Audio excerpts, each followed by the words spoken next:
अब आपको एक घमासान दिखाते हैं नारे का, स्लोगन का, जो पूरे देश में फैल गया है। बटोगे तो कटोगे, यूपी के सीएम योगी आदित्यनाथ का यह नारा था। महाराष्ट्र और झारखंड विधानसभा चुनाव में यह गेम चेंजर माना जा रहा था, लेकिन अब इस पर थोड़ा ट्विस्ट भी है, क्योंकि यही नारा महायुति गठबंधन में दरार की वजह बन गया है। एनसीपी नेता अजीत पवार का बयान तो आपको याद ही होगा। सबसे पहले उन्होंने इस नारे पर सवाल उठाए थे और अब इसके बाद बीजेपी के अंदर से ही विरोध की आवाज उठी है। पंकजा मुंडे के बाद अशोक चव्हाण ने भी इस नारे को अप्रासंगिक बता दिया है। तो आखिर इस पर किस तरह से अब पॉलिटिक्स जारी है, क्यों बीजेपी अपनों में ही बट गई है, रिपोर्ट में देखें।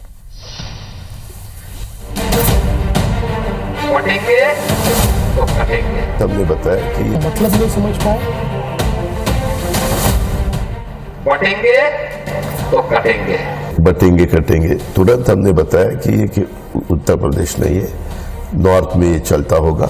जनता का सेंटिमेंट नहीं समझ पाए या फिर इस बात का वो मतलब नहीं समझ पाए। महाराष्ट्र विधानसभा चुनाव की जंग दिन ब दिन दिलचस्प होती जा रही है। चुनावी घोषणा पत्रों और वायदों पर ही नहीं, यहाँ नारों पर भी जंग छिड़ी। समझ पाए। यूपी के सीएम योगी आदित्यनाथ के महाराष्ट्र की एक चुनावी सभा में लगाए गए बटोगे तो कटोगे के नारे पर शुरू हुआ बवाल थम ही नहीं रहा। महायुति गठबंधन में साझेदार एनसीपी नेता अजीत पवार ने सबसे पहले इस पर सवाल उठाए। 9 नवंबर को दिए अपने एक बयान में कहा, बटेंगे तो कटेंगे का नारा उत्तर प्रदेश और झारखंड में चलता होगा, महाराष्ट्र में नहीं चलेगा। अजीत पवार ने शुक्रवार को एक बार फिर इस नारे पर निशाना साधा। एक स्टेट के चीफ मिनिस्टर आते हैं और वो बोल देते हैं बटेंगे कटेंगे। तुरंत हमने बताया कि ये कि उत्तर प्रदेश नहीं है, नॉर्थ में ये चलता होगा। हमारे महाराष्ट्र में शिवशाहू फुले अम्बेडकर की विचारधाराओं से महाराष्ट्र चलता है। वैसे अजीत पवार अकेले नहीं हैं। इस नारे पर आपत्ति महाराष्ट्र बीजेपी के कुछ नेता भी ले चुके हैं। कांग्रेस से बीजेपी में शामिल हुए अशोक चव्हाण ने इस नारे पर सवाल उठाए। चव्हाण ने कहा कि इसकी कोई प्रासंगिकता नहीं है, ये नारा सही भी नहीं है और मुझे नहीं लगता कि महाराष्ट्र की जनता इसे पसंद करेगी। व्यक्तिगत रूप से कहूं तो मैं ऐसे नारों के पक्ष में नहीं हूं। बीजेपी जब अपनों के बयानों से घिरी तो डिप्टी सीएम देवेंद्र फडणवीस को डैमेज कंट्रोल के लिए आगे आना पड़ा। फडणवीस ने योगी आदित्यनाथ के बयान का बचाव किया। जहां तक अजीत दादा का सवाल है, मुझे लगता है कि दशकों अजीत दादा ऐसे विचारों में रहे हैं कि जिन विचारों में सेक्युलरिज्म नाम का एक इस प्रकार का विचार है जो हिंदुत्व का विरोध करना है, सेक्युलरिज्म उनके लिए, ऐसे लोगों के साथ रहे। इसलिए जनता का मिजाज और नेशनलिस्ट मिजाज ये समझने में थोड़ा समय उनको लगेगा। अशोक चव्हाण महाराष्ट्र के नांदेड़ और पंकजा मुंडे बीड़ इलाके से आते हैं, जहां की 40% आबादी मुस्लिम है। ऐसे में बटोगे तो कटोगे नारे के खिलाफ बोलना दोनों की सियासी मजबूरी है। बहरहाल योगी के नारे पर महाराष्ट्र में ही बवाल नहीं मचा, बल्कि छत्तीसगढ़ में भी सियासी पारा हाई है। एक है तो सेफ है, बटेंगे तो नुकसान होगा, ये भी कह सकते हैं। कांग्रेस पार्टी है, उनके नेता वालों को सलाम तो कहते हैं, लेकिन जय श्री राम कहने में उनके मुंह में ताले लग जाते हैं। भारतीय जनता पार्टी के पास कोई मुद्दा है नहीं, तो इस तरह का बयान मैं समझता हूँ भारतीय जनता पार्टी के लिए हास्यास्पद है। और ठीक है, अगर ऐसा है तो भारतीय जनता पार्टी के नेता छत्तीसगढ़ महतारी का जय क्यों नहीं बोलते, छत्तीसगढ़ महतारी को पूजा क्यों नहीं करते। सीएम योगी आदित्यनाथ के नारे पर धर्म जगत में भी बहस छिड़ गई है। बागेश्वर धाम प्रमुख पंडित धीरेन्द्र कृष्ण शास्त्री ने भी इस पर खुलकर प्रतिक्रिया दी। मुख्यमंत्री जो माननीय उत्तर प्रदेश के मुख्यमंत्री, अगर उन्होंने महात्मा होने के नाते ये नारा दिया, कट्टर हिंदू होने के नाते बहुत अच्छा दिया।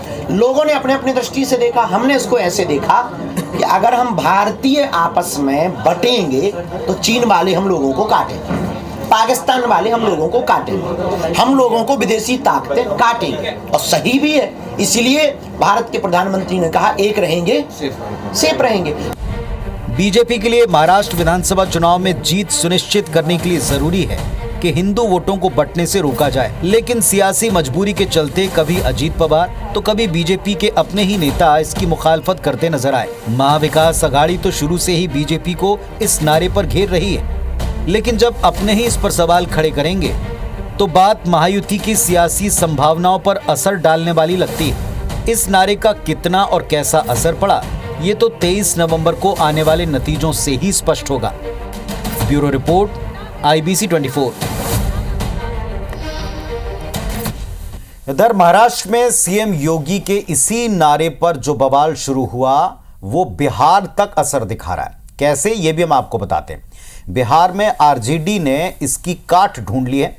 योगी आदित्यनाथ के नारे के जवाब में वहां पोस्टर वॉर छिड़ा। बिल्कुल, जो पोस्टर वॉर जो छिड़ा हुआ है आरजेडी की तरफ से, जो पोस्टर लगाए गए उसकी तस्वीरें जरा आप देखिए। आरजेडी ने बटोगे तो कटो के जवाब में नया नारा ही गढ़ दिया। नया नारा है आरजेडी का कि बीजेपी से सटोगे तो कटोगे। शायद आरजेडी आम लोगों और नेताओं को मैसेज देना चाह रही है कि बीजेपी का साथ अच्छा नहीं है। आरजेडी के इस होर्डिंग से जुड़े कई फोटोज और वीडियोस भी सोशल मीडिया पर छाए हुए हैं। पटना में आरजेडी कार्यालय के बाहर ये होर्डिंग पूर्व विधायक ऋषि मिश्रा ने लगाया। महंगाई, बेरोजगारी समेत कई मुद्दों पर बीजेपी को घेरा है। बिहार में अगले ही साल विधानसभा चुनाव है और इस होर्डिंग को देखकर समझा जा सकता है कि राष्ट्रीय जनता दल चुनाव को लेकर अभी से सतर्क है और योगी आदित्यनाथ के बयान की काट ढूंढ ली है। इस नारे को इस काउंटर नारे के जरिए फेल करने में अब बीजेपी जुटी हुई है।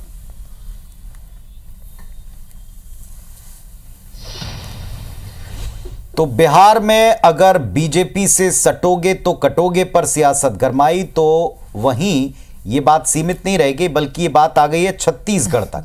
छत्तीसगढ़ तक ये बात पहुंची। कांग्रेस और बीजेपी नेताओं ने एक दूसरे को इस पर घेरा और जमकर वार पलटवार हुआ। देखें आप।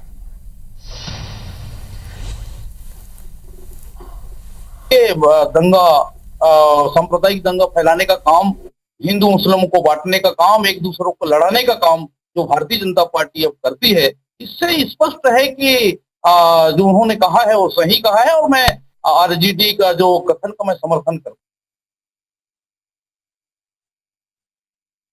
अब आरजेडी ने इसका कोई लॉजिक समझ में नहीं आता है कि उन्होंने बीजेपी के साथ जुड़ने पे बंटने की बात क्यों कही है, लेकिन ये उनके झारखंड में हो रहे इलेक्शन में उनका एक निराशा दिखाई देता है।